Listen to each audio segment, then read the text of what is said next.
This is where it begins, outside, looking in.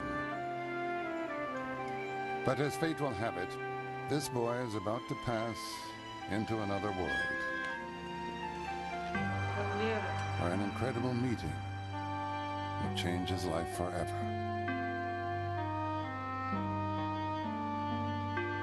You're not afraid of a woman who has never seen the sun since you were born.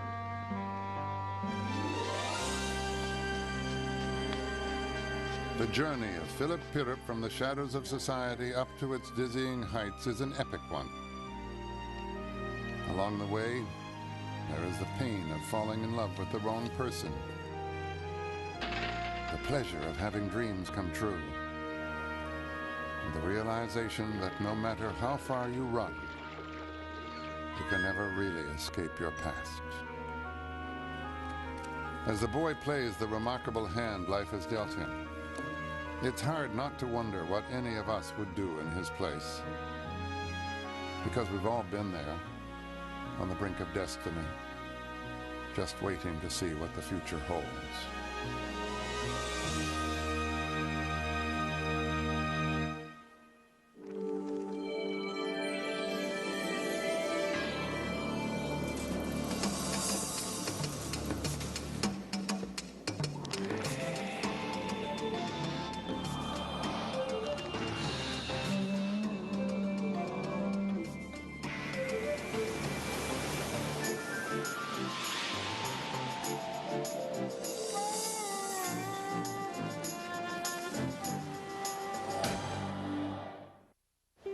We all start out with great expectations.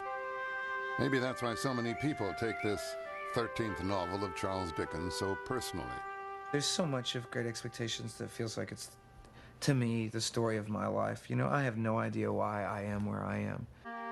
Since it was first published in 1860, generations have seen themselves in this story of a poor English boy, plucked from obscurity by a strange twist of fate. Written late in Charles Dickens' own charmed life, Great Expectations is filled with powerful insights, and everyone interprets them differently. I think a fascinating story is the plight of the orphan and the effort of the orphan to find parents. It's all about rags to riches. We all want to do the upward mobility thing. Great Expectations is all about the rottenness of the British, or the English, really, worship of class. Dickens used the story of a blacksmith boy who rises from the working class into a life of leisure to hold a mirror up to Victorian society and ask, what is it that really makes a gentleman? This is Mr. Pip, Aged P. The movies have probably introduced as many people to Great Expectations as the book itself. Filmmakers all over the world have admired Dickens's ability to shift between high comedy and drama, his eye for detail, and the vivid images he brought to life long before film ever existed. Roll it, rolling, rolling. The most recent Hollywood version transfers the story to America in the present day. I think Great Expectations is just essential to the human spirit. It's a tale of growing up and finding, after going through all these quests, finding out who you really are.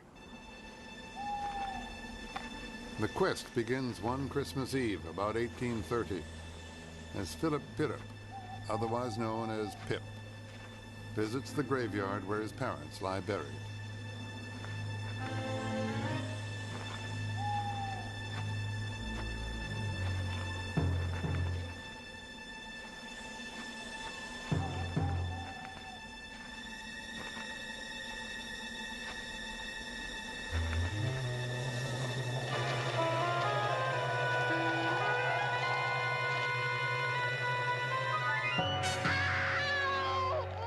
Keep still, you little devil, or I'll cut your throat. No, sir, no. Pip has run into a convict escaped from one of the hulks, prison ships moored just offshore. Shackled and desperately hungry, the man threatens Pip with dire consequences unless he returns the next day with food and a file to cut his leg irons. Yes, sir. And never dare to say a word of having seen such a person as me. No, sir.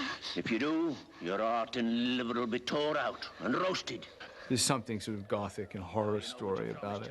The ghost story, the figure cast in darkness, the sense of what would frighten the hell out of a little boy is sort of all through his work. I think I was 14 when I read Great Expectations. It set a truly impossible but a very lovable standard for writing. John Irving, author of The World According to Garp and many other novels, says Great Expectations was the book that inspired him to become a writer. You see, it's mainly those characters. They walked out of those pages and into common life, the way so few things in modern or contemporary literature have walked out of themselves and into real life. The author of Great Expectations was an amazing character himself, an exuberant, intensely theatrical man, whose novels about the street life and social issues of the day made him Britain's favorite writer since Shakespeare. You'd have to think of some kind of combination of, if you can imagine such a thing, a really, really popular politician, a pop star, a great artist, all these things rolled into one. Can I help you? Today, Charles Dickens is still a pop icon, read by millions. More than a century after his death, his name continues to evoke the highs and the lows of human existence. Dickensian encompasses a whole universe. When it's employed in our own time, it usually means holiday and family celebrations, or it can mean poignancy and social issues and the condition of the downtrodden. We had Newt Gingrich proposing that we reopen orphanages as an alternative to welfare, and people said, wait a minute, we've been here before. Please, sir, may I have some more? No, we're not going to have orphanages. So Dickensian issues came up. Children, especially orphans, were often the conscience of a Dickens novel. They ranged from sentimentalized angels like Tiny Tim to streetwise pickpockets like the Artful Dodger. In between, there are the abandoned schoolboys in Nicholas Nickleby, the sensitive young artist David Copperfield, and the unforgettable Oliver Twist. Dickens stressed again and again and again that children have a special capacity for observing the world, and that in order to be a writer, you have to remember and retain that capacity. 8-year-old Pip, scared out of his wits by what he's seen in the graveyard, races home to yet another nightmare. His sister. Mrs. Joe takes pride in bringing Pip up by hand and teaches him to be grateful, just to be alive. The only blessing in his life is his foster father, Joe Gargery. The good-natured blacksmith is Pip's one true friend in a childhood filled with fear and secrets. What Charles Dickens's admirers never knew was that, like Pip, he harbored dark secrets about his childhood. Born in 1812, he grew up near the Kent marshes where Great Expectations begins. Hulks, like the one from which Pip's convict escapes, were a common sight on the Thames, crammed with prisoners who were to be sent to the penal colonies in Australia. Pip's village was modeled after Dickens's boyhood home of Rochester, which has not forgotten its favorite son. These were the sights that first sparked the imagination of Charles Dickens. He was awed by the stately homes of the aristocracy, and encouraged by his father, a Royal Navy clerk, he dreamed of a grand future for himself. His father was a man of boundless optimism who lived beyond his means. He always gave parties, he loved to entertain, he wanted to keep up appearances, and he didn't notice his balance book. When John Dickens was transferred to fast-paced London in 1822, his free-spending ways caught up with him. Despite pawning the family's books and furniture, he was arrested for a £40 debt and thrown into the notorious Marshalsea prison. This wall is what's left of the Marshalsea jail, where Dickens's father was imprisoned when Dickens was about 12, in prison for debt. And in fact, he took most of the family along with him. They lived within the jail here. Except for Charles. He was put to work in a rat-infested shoe polish factory on the banks of the Thames, all for 6 shillings a week. He learned to fend for himself, navigating between London's poverty-stricken slums and privileged neighborhoods, as he hiked halfway across town each weekend to visit his family behind bars. He could see no way out of it. He thought of himself as a young gentleman, and suddenly he found he was a manual worker with his family in prison. 4 months after his arrest, John Dickens received a small inheritance and was released from the Marshalsea. Charles returned to school until the family's next financial crisis forced him back to work at 15. This time, it was with a pen. Almost immediately, he began to make a name for himself, reporting parliamentary proceedings for the daily press. Dickens was extremely competitive. He had to be kind of best at everything. And he taught himself shorthand and became one of the most celebrated young reporters. There's one case, I think it was Lord John Russell, I'm not absolutely sure about that, but anyway, made a great speech in the House of Commons, and they sent for young Mr. Dickens and his notes because they knew he would have it absolutely accurately. So he was a star reporter. But reporting wasn't enough for Dickens. Inspired by long nightly walks through London, he began to write about street life. And in the autumn of 1833, the young author dropped his first manuscript into a letterbox on Fleet Street. He'd written it under the pen name Boz. Sketches by Boz were vivid vignettes of life in the rapidly changing city. His first novel, The Pickwick Papers, published when Dickens was just 24, soon followed. He married Catherine Hogarth, the daughter of a gentleman newspaper editor that same year, and saw Queen Victoria crowned the next. It was the dawning of the Victorian era, and Charles Dickens would become its most popular chronicler. As he rose in society, he buried his past, not even telling his 10 children about his dark period in the shoe polish factory. But he never forgot the experience. In a letter published after his death, he wrote, "No words can express the secret agony of my soul as I felt my early hopes of growing up a learned and distinguished man crushed in my breast. Even now, famous and caressed and happy, I often forget in my dreams even that I am a man and wander back to that desolate time in my life." He would spend the rest of his life trying to write the misery of those days out of his system. In stories of abandoned children, deep, dark secrets, and daring escapes.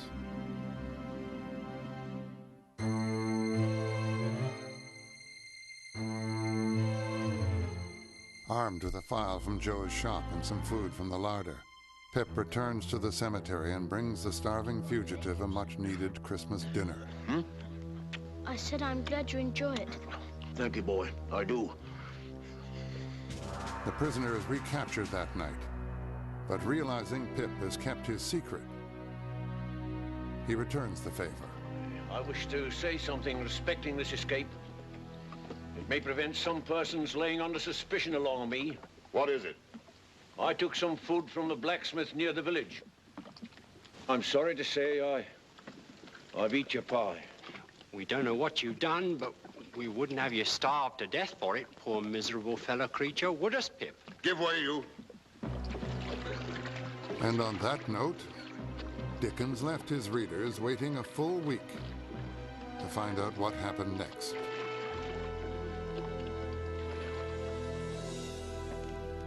Great Expectations originally appeared as a 36-part serial in Dickens's own magazine, All the Year Round.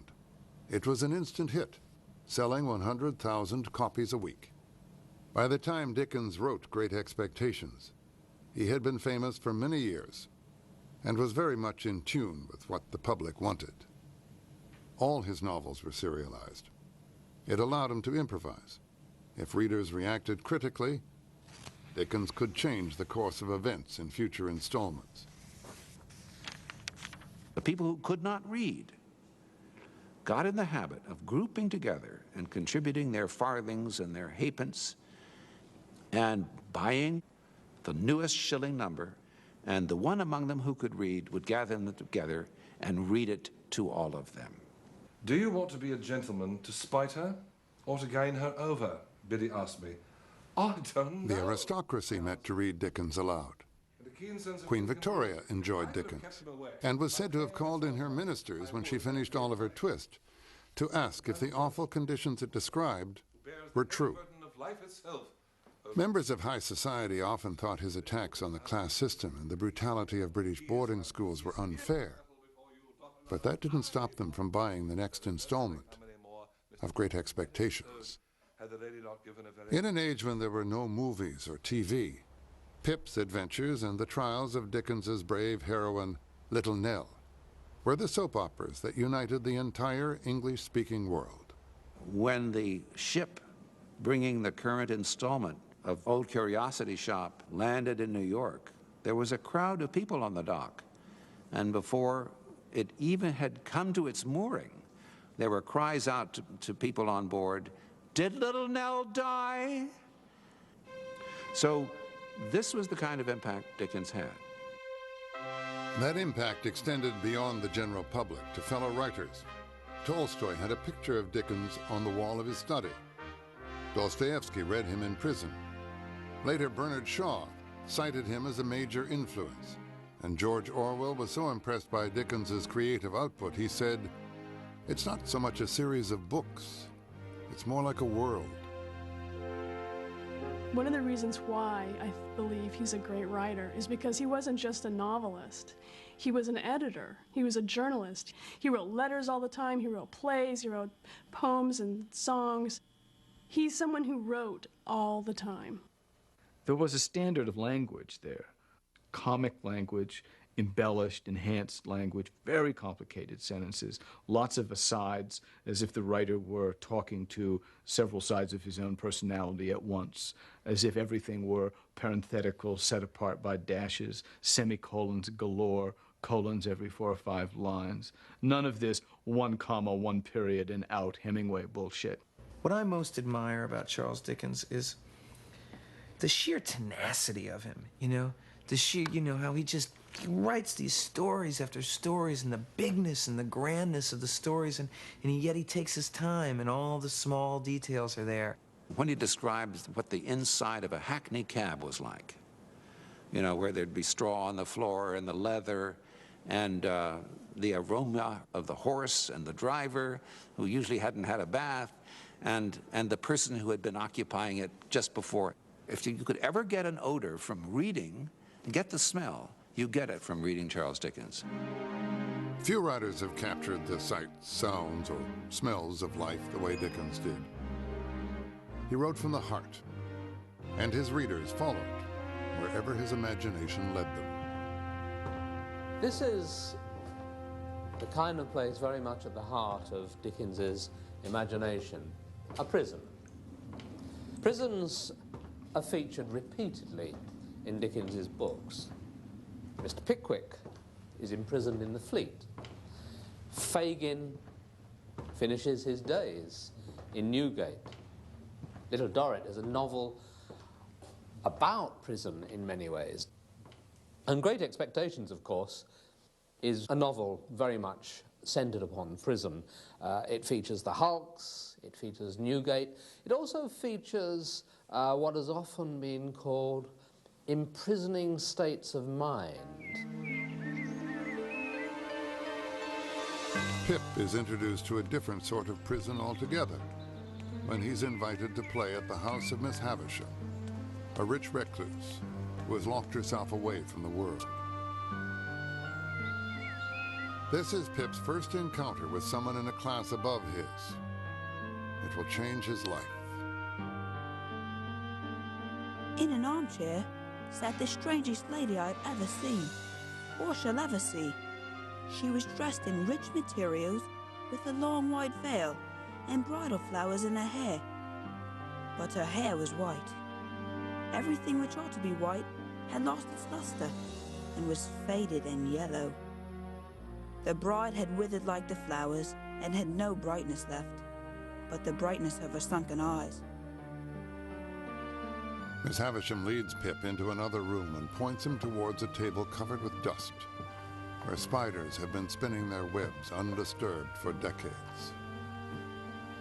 It looked as if a feast had been in preparation, when the house and the clocks all stopped together.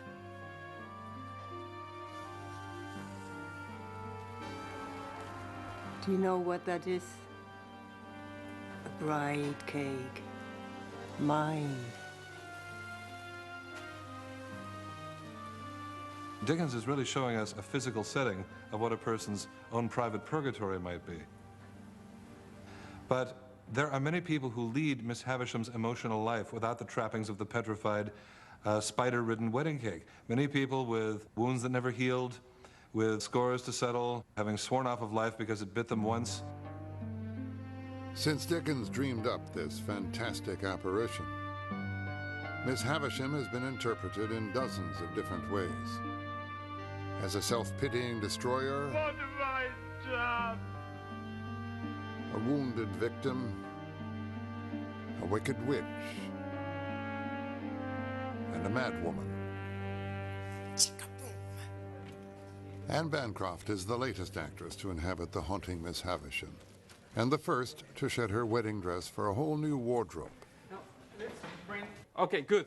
Her director, Alfonso Cuarón, read Great Expectations as a teenager in Mexico. Now he's updated the Dickens classic, casting Ethan Hawke as Pip and Gwyneth Paltrow as Miss Havisham's ward Estella. I think Great Expectations works in any adaptation, any place you want to do it. Dickens takes all the masks away. He goes really into the emotional core of the characters. My heart. It's broken. Can you feel it? Can you tell? Your heart. Broken. As Pip will discover, Miss Havisham's heart was broken many years before by a shadowy figure who jilted her on their wedding day. Estella, come here. Obsessed and embittered, Miss Havisham is raising Estella as a kind of weapon to take revenge on men. Your own. One day, my dear. Unfortunately for Pip, target practice is about to begin.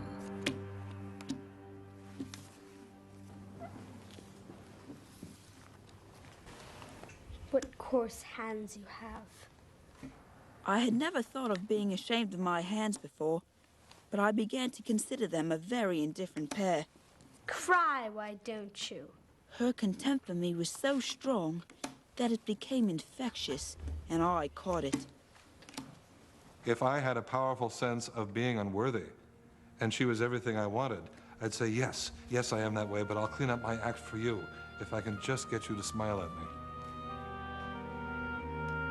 Not surprisingly, Estella wins the game. And with it, Pip's undying love. He is completely smitten.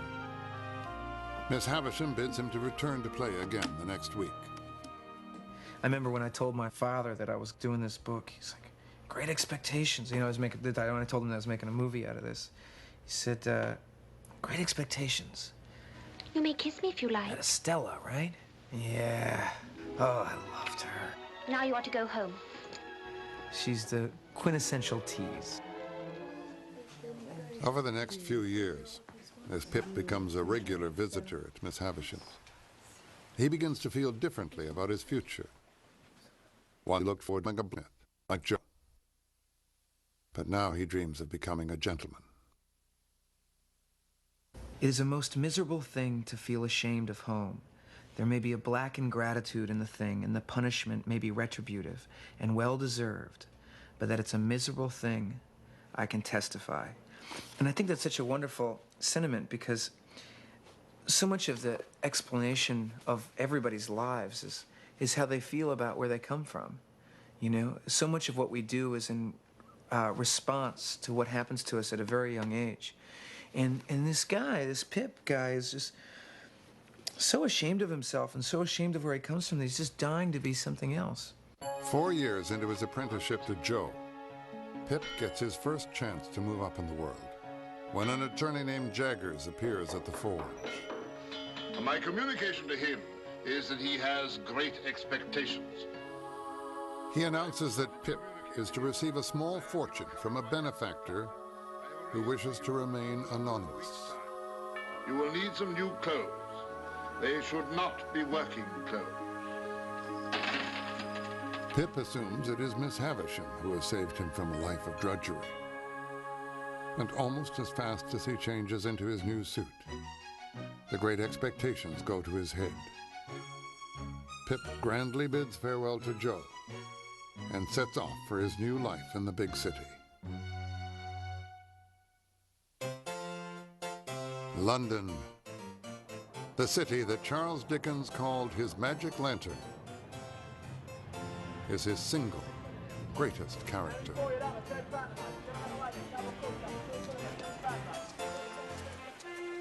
Soon after photography was developed in 1839, pictures of the fog-bound metropolis Dickens described began to appear.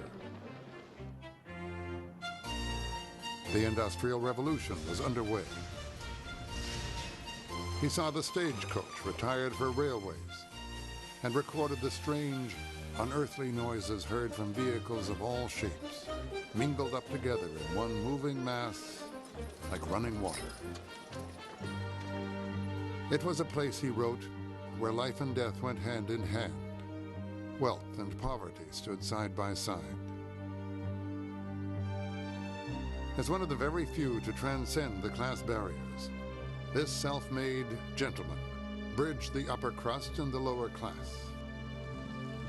Dickens shared the pastimes of the rich, but he also lobbied for money to house the thousands of homeless women pushed into prostitution to survive.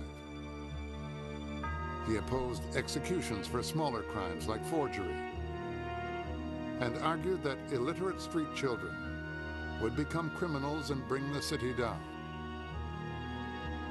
Even as he dined with royalty, he commented ironically on humanity left rotting at the mouth of the coal pits as their lordships continue to insist that there are no discomforts in the mines. With laborers perpetually singing and dancing and enjoying themselves, it is well that they work below the surface of the earth, or society would be deafened by their shouts of merriment. With the child mortality rate so high, the average age of death for working-class males was 22. Meanwhile, the Industrial Revolution spurred the creation of a new middle class, led by successful captains of commerce. The time-honored precept that a gentleman must be to the manner born was being challenged, and some tried to buy their way into the upper class. By the time he brought Pip to London with his great expectations, Dickens had seen it all. He had a kind of principle of imagination, I always like to think, an economy of imagination. He didn't imagine something if he could find it in real life. Now, in Great Expectations, he uses lots of real-life settings, and this is one of them. This is Barnard's Inn, where Pip is accommodated with Herbert Pocket after he first arrives in London. This is opposite where Dickens used to live, and it's kind of a tribute to his own past that he put Pip here. Herbert. Yes, my dear Pip. As I've been brought up a blacksmith, I'd take it as a great kindness if you'd give me a hint when I go wrong in my manners. With pleasure, though. I should guess you'd need very few hints.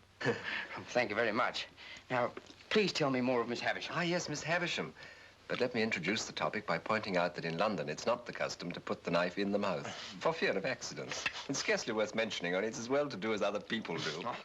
In Great Expectations, you have this value given to the idea of not working, of being a member of the leisure class, and that is the most desirable, most prestigious thing you can be, to be someone who doesn't contribute any value to society at all, to demonstrate to the world that you are of the aristocracy. That's right.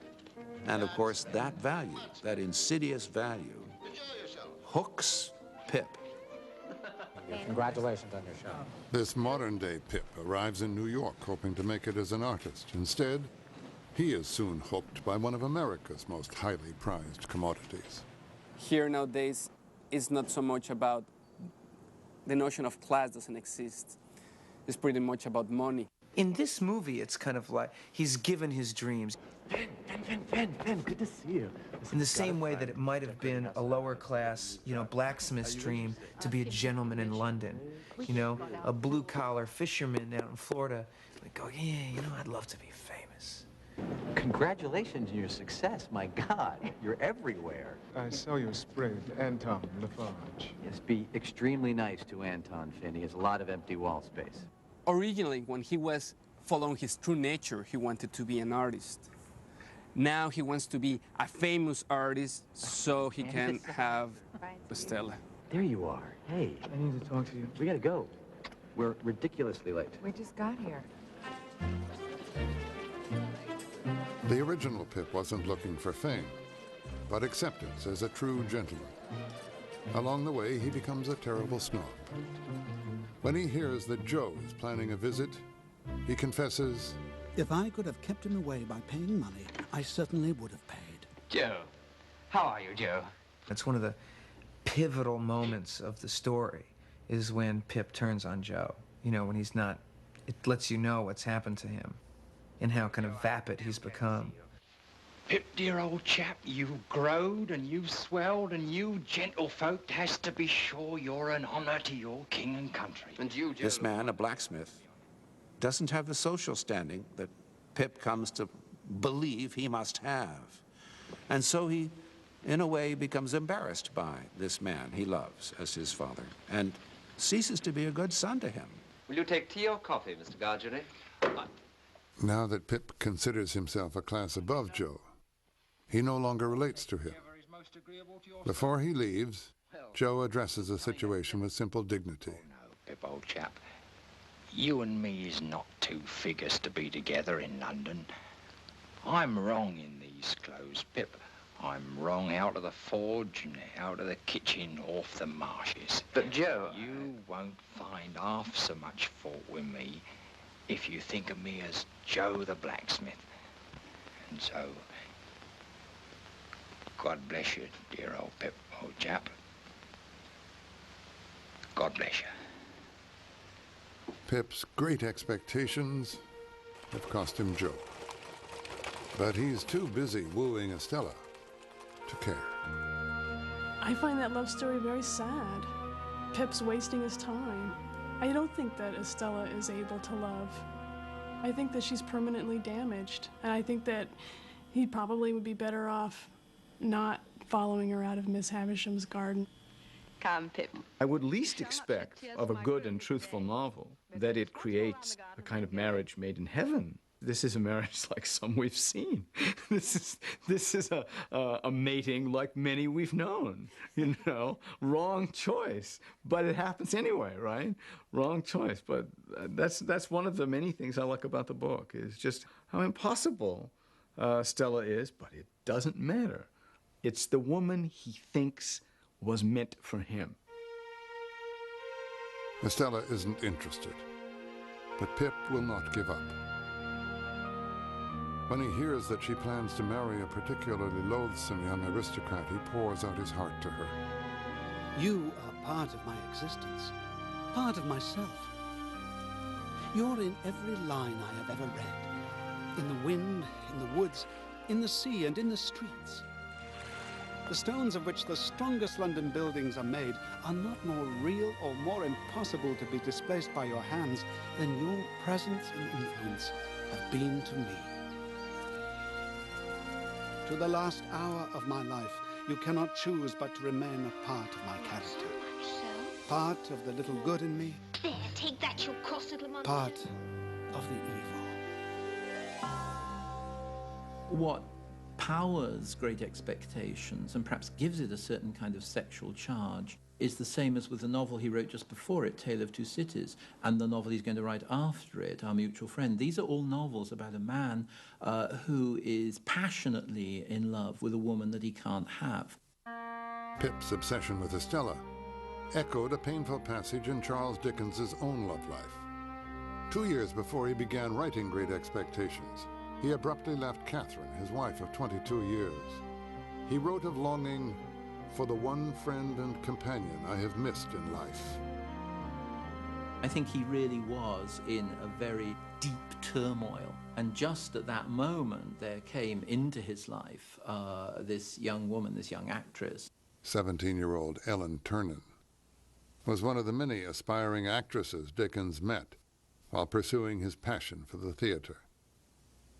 Dickens produced, directed, and acted in numerous amateur stage productions, including The Frozen Deep, the play that brought Ellen into his life in 1858. Rumors of a liaison spread, infuriating Dickens. He denied them in a front-page article addressed directly to his readers. The young lady in question is as innocent and pure as my own dear daughters. I most solemnly declare that all the lately whispered rumors, at which I have glanced, are abominably false. In fact, Dickens carried on a secret life with Ellen until his death. Divorce was socially unacceptable in Victorian England. Over the years, there has been much speculation about whether his love affair with Ellen fulfilled his expectations. The truth probably lies somewhere in his fiction. Ellen was thought to have been cold towards his passions, and scholars believe Estella is a play on Ellen's name. And Pip's search for self-knowledge has the author's emotional journey woven all through it. Great Expectations was called Dickens's most honest book, and his very human hero is about to come face to face with his demons. One stormy night, pining for Estella, Pip is surprised by a visitor. To his horror, he recognizes the convict who accosted him in the graveyard. He introduces himself now as Abel Magwitch, Pip's secret benefactor. Pip does not take the news well. There's something so common about Pip that there are things about him that we recognize, too bluntly, too plainly about ourselves. And so that when his benefactor turns out to be this outrageous convict, that's not just a pretty good story, but I think we relish it because of how much Pip deserves it, because of how much he's really got coming. Pip thinks Havisham is, grooming him to be Estella's husband, and so to find out that it's just this freak, I think is pretty devastating.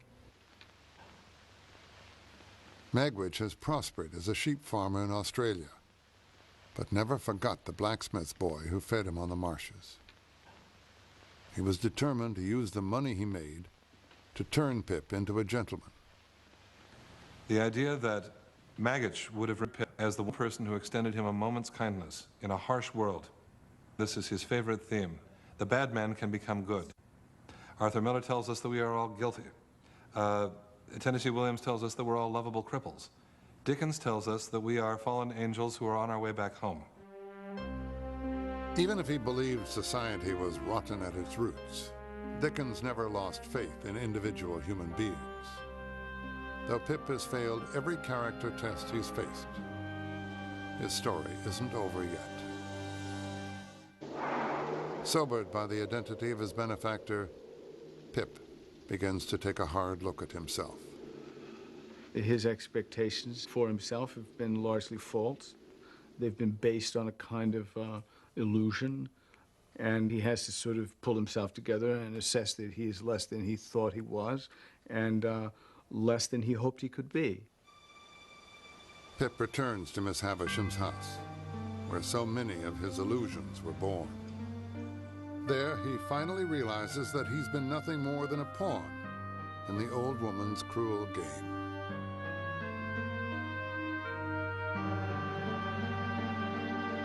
On the way out, he hears a terrible scream and rushes back up the stairs to find Miss Havisham's wedding dress is caught on fire. As the flames engulf her, Pip makes a valiant attempt to save her. But it is too late. At this point in the book, Dickens takes for a take over with vengeance. Magwitch's arch-enemy is spotted in London. As Pip and Herbert attempt to row Magwitch up the Thames to safety, Pip's true realities begin to converge. It turns out that the old con after Magwitch is one and the same cad who abandoned Miss Havisham on her wedding day. And in yet another plot twist, Dickens reveals that Magwitch is Estella's long-lost father. Just as they are about to board the boat to freedom, the police catch up. You have an escaped convict there. That's the man in the stern.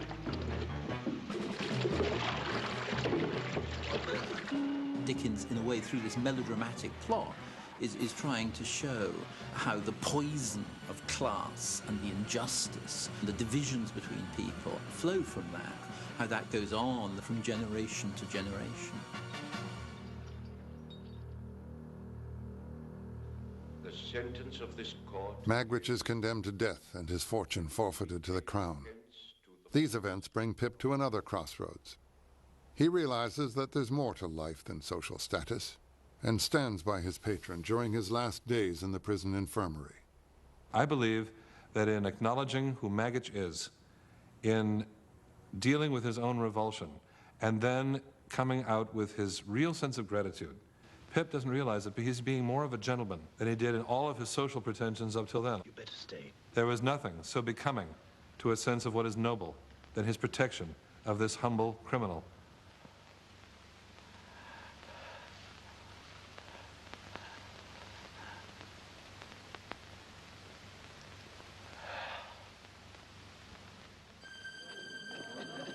With the collapse of all his great expectations, Pip is laid low. Joe saves him from the disgrace of debtor's prison, and eventually, he makes a new start. He becomes a modestly successful businessman and looks back on everything that has happened to him with new understanding and acceptance of who he is. Towards the end of his life, Charles Dickens embarked on a whole new adventure, traveling the world, doing dramatic readings of his work. The first reading he gave to working men was 3 hours long. Now imagine today an audience of largely sort of uneducated people in an uncomfortable building listening to anybody read a story for 3.5 hours. His triumphant tour of America was a far cry from his first visit to the States as a young man. He saw the best and worst of America. Dickens went to, I think, a hotel in New York, and it was very popular at the time for American men to chew tobacco and spit it out.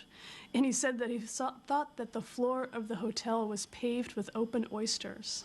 In 1842, the natural splendor of Niagara Falls had filled Dickens with awe at how close I was standing to my creator. But he found the spectacle of slavery so sickening, he cut short his trip, sailed home, and wrote a scathing critique of American manners and morals. By the time he finally returned to the States in 1868, the country had been through the Civil War and the assassination of a president, and Dickens found it a very different place. Everywhere he went, he was welcomed as an honored guest. In New York, people slayed through 18 inches of snow to stand in line for tickets to his performance. Audiences were going to see the greatest celebrity of the age, and so they were going to a rock concert, essentially. They wanted to see and imbibe this man. President Andrew Johnson, undergoing impeachment in Congress, attended every single performance. The United States Supreme Court attended as a body. When he introduced a character like Samuel Weller in his Pickwick reading, people gave a great big cheer as though the character were really coming into the room. On the stone of the neglected grave. During one particularly moving performance, 20 audience members fainted and they carried out. It took its toll on Dickens, too. His health failed, and doctors feared that the sheer emotion he put into his readings might shorten his life. But the old literary lion always went back out and brought down the house. Spirit, hear me. I am not the man I was. I will honor Christmas in my heart and strive to keep it holy. I will live in the past, the present, and the future. At the end of his final reading in March 1870, Dickens left his audience with these words. From these garish lights, I vanish now forevermore, with a heartfelt, grateful, respectful, and affectionate farewell.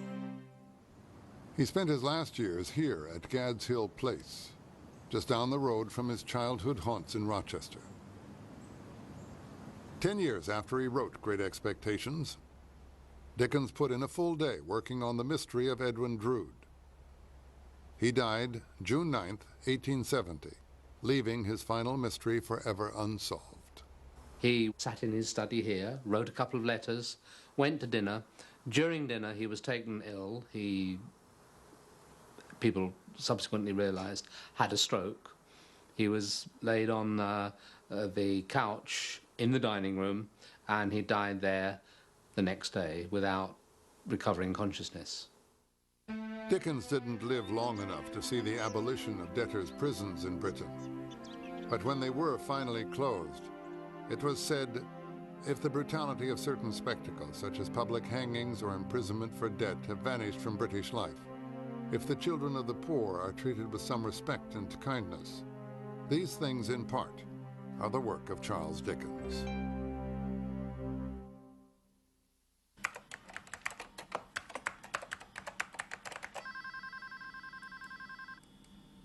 Today, the work of Charles Dickens is alive and well in cyberspace. Here I am reading a file that comes to me from Michigan, but the Portsmouth file is in Japan. Here's a picture of the house where Dickens was born, all the way from Japan. The Dickens Project promotes the study and enjoyment of Dickens's work. More and more people are finding out about the Dickens Project from the web, and they call me on the phone and say, "Oh, thank God I found you. I thought I was the only person in the world who loved Dickens, and I turned to him in times of trouble, like the Bible or something like that." And so it's very nice to be able to say, "Glad you found us, put you on the mailing list, you're set up for life."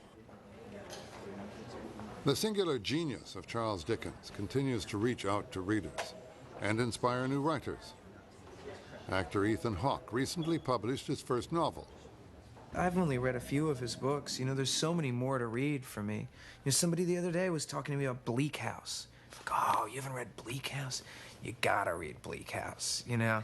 And I love that. I mean, it's so great. Even John Irving hasn't read them all.